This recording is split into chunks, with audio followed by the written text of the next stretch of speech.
find it on the graves. If you go to some of the old plantations houses in South Carolina, and you're getting the tour, you'll see the encircled cross. And if you say, what do you think that is?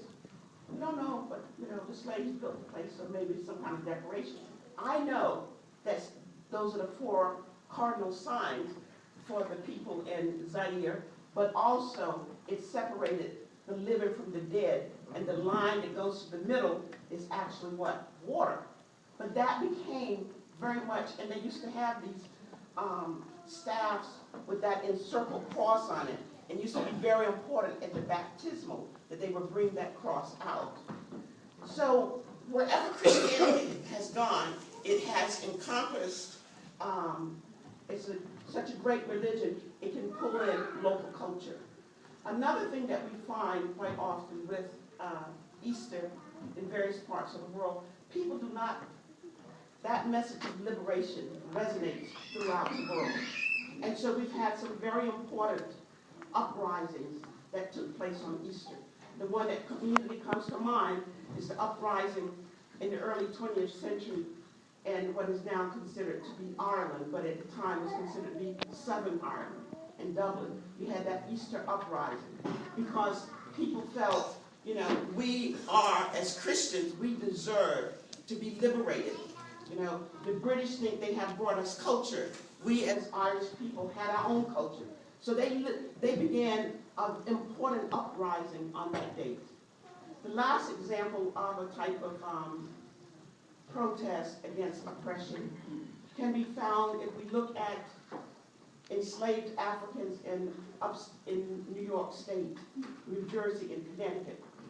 In the 19th century, one of the most important holidays for them was the Pentecost, which would take place in May.